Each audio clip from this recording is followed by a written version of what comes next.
million United States of American dollars. Let us call this contract the GOG ISC contract. On February 6, 2020, Mr. Adu-Boahene then transferred an initial amount of 27,100,000 Ghana cedis, that is from the National BNC's operations account at Fidelity Bank to the private BNC account at UMB. Official documentation on the transfer revealed that the amount was for the payment of cyber defense system software, which the National BNC was buying from ISC Holdings in Israel. Mr. Adu-Boahene, in effect, transferred the money from the National BNC to his private company, the private BNC. A review of the transactions on the bank accounts reveals that once the funds from the National BNC landed in the account of his private BNC at UMB Bank, Mr. Adu-Boahene caused his private BNC to transfer an amount of 9,537,520 Ghana cedis to ISC Holdings in Israel. By the exchange rate at the time, this amount was the Ghana cedi equivalent of 1,750,000 United States of American dollars. To justify or facilitate the transfer of the 9.5 million and the 9.5 million, Mr. Adu-Boahene fraudulently attached a copy of the Government of Ghana ISC contract as well as an invoice which he held out as an invoice issued by ISC Holdings Limited or in respect of the Government of Ghana ISC contract.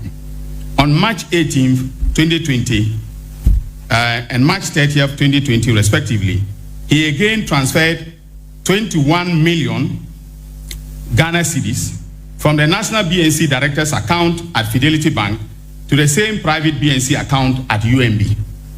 The narration of the transaction indicated that it was for the payment of the cyber defense systems that the National BNC was buying. The transfer from the National BNC's account brought the total transfers that he made to his private BNC to 49 million Ghana cedis. By the exchange rate at the time, this amount was exactly the Ghana cedi equivalent of 7 million United States of American dollars. The exact full amount which he quoted as the price at which ISC Holdings sold the cyber defense equipment to Government of Ghana. All the payments transferred to the invoice, a number from ISC Holdings, all the payments reference the invoice number from ISC Holdings to the National BNC. Importantly, after the initial transfer of the 9.5 million Ghana cedis, which was the equivalent of 1.750 United States of American dollars from the private BNC to ISC Holdings, no further payments were made to ISC Holdings. A review of the transactions on the private BNC account reveals that after the payment of the 1,750,000, Mr. Adu-Boahene and his wife began applying the rest of the funds for their personal use, making transfers to local third parties, personal investment, as well as transfers to unknown persons. And by the way, ladies and gentlemen of the media, we have all the account details, we have all the receipts, and any person who took money from Mr. Adu-Boahene from that account, we know.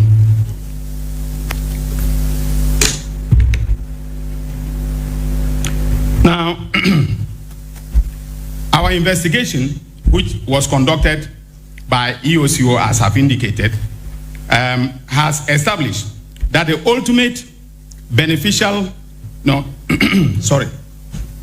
in essence, the difference between 49 million Ghana cedis being the money Mr. Adu-Boahene transferred from the bank account of the National BNC to his private BNC, and 9.5 million being the money he actually paid to the ISC Holdings for the software, ended up with him and his wife. That is to say that the sum of 39,462,480 Ghana cedis of taxpayers' money went into their private pocket. The investigation has revealed that the ultimate beneficial owner of BNC Communications Limited is another company known as Advantage Solutions Limited. 10 other companies are through a very complex web of shareholding and directorship connected to Mr. Adu-Boahene and his wife, Angela. Investigations have also established that monies, mostly proceeds of crime, from the Advantage Solutions Limited and BNC Communications Bureau Limited and other similar sources have been transmitted under very suspicious circumstances through the bank accounts of these companies.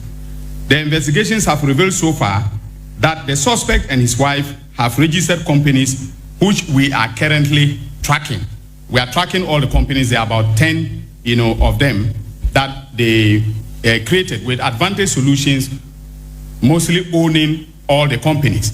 For purposes of the investigation that is ongoing, we are not going to disclose those companies, but I want to warn any executive, director, or employee of each of the companies who, knowing that Mr. Adu-Boahene has been arrested, if they make movement of assets, we will track and arrest them and prosecute them.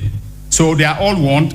All banks are also warned that if we see any wire transfers or cash withdrawals on any of the accounts belonging to Mr. Adu-Boahene and his companies, the bank managers and all their employees who are involved in those transfers will equally be arrested.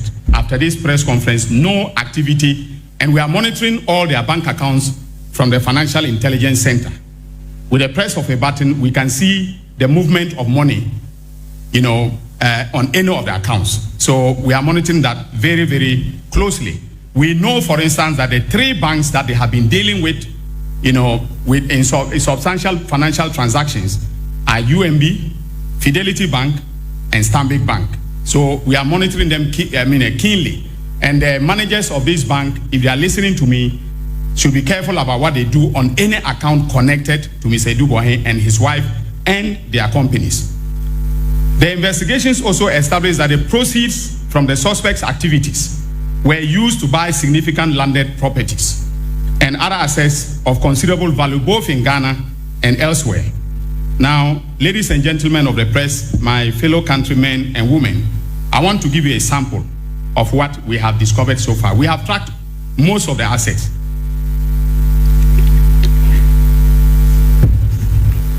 So the properties that are in their names, their joint names, or sometimes in their in their individual names, are as follows. We have number 2 Stream Park Drive, Mayfair Estates, LA, that is Accra. For that, they deposited, and we have the deposit slip as well as the receipt from the estate developer, $1 million United States of American dollars. Number 6, Edith Avenue, Mayfair Estates, Accra. Deposit 500,000 United States of America. That's American dollars. That's the initial deposit. All right.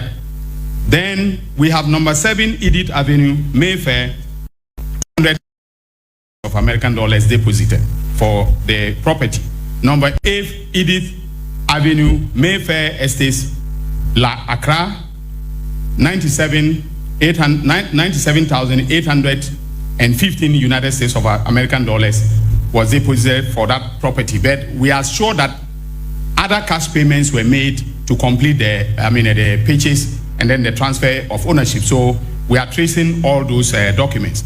Number 9, Edith Avenue, Mayfair Estate, 270,000 United States of American dollars deposited, initial deposit for the purchase. Number 10, Edith Avenue, Mayfair Estates, Accra, 150,000 United States of American dollars deposited. Now he also owns a company known as Vertex Properties. Vertex Properties, and we've traced the proceeds of crime to Vertex Properties also. They have Vertex Properties owns 27 houses located at Oyarefa. Each house costs, an estimated cost of $295,000 United States of American dollars. We also know that they have 2 properties in London that we are tracking, and I'm going to trigger the mutual legal assistance between the United Kingdom and Ghana for us to be able to lay hands on those properties. Now, we also know we've been following the bank transactions very closely, and we know that on February 11, 2020, they made a 16 million fixed deposit from the payment received from BNC Security. This was from the initial payment of 27,100,000 Ghana cedis. On April 3rd, 2020, Mr. Adu-Boahene alone withdrew 7,250,000 Ghana cedis, okay, in cash. He withdrew that in cash. This payment came out of the second transfer of the 21 million from BNC National Security to BNC, his private company. On April 24th, 2020, 1.5 million cash withdrawal was made. On the same day, he made payments to a real estate company to the tune of 1,566,000. So you see the coincidence, okay, of the transactions that were taking place. Then February to September, out of the 49 million, which was transferred from BNC National Security to his private BNC, about 99% was withdrawn by him personally. And they were largely very large cash withdrawals. And we believe that those were the withdrawals that were made for him to make the deposit for the properties that are enumerated above. Now, we are still tracking suspect Adu-Boahene and his assets, and then, of course, his wife. But we'll conclude in the next few days and file charges against him and the other suspects. So they are currently in detention. We had given them bail conditions from EOCO, he and his wife and the other suspect. Now, the reason I'm not mentioning the other suspects is that for purposes of our strategy, and if they are listening to me, they should take this very seriously, the other suspects. For purposes of our investigation and prosecution, okay, we may have to use some of them as prosecution witnesses. If they give us the offer, fine. If they don't want to cooperate with this evidence, I don't see how they and the suspect will get out of, being convicted. But of course, they will have to be, their guilt will have to be proven beyond reasonable doubt. So I'm not being presumptuous, but we have all the evidence from what you can see from the enumeration that we have all the evidence, including receipts of payments and withdrawals, slips and so on. So this is for suspect Adu-Boahene and his wife.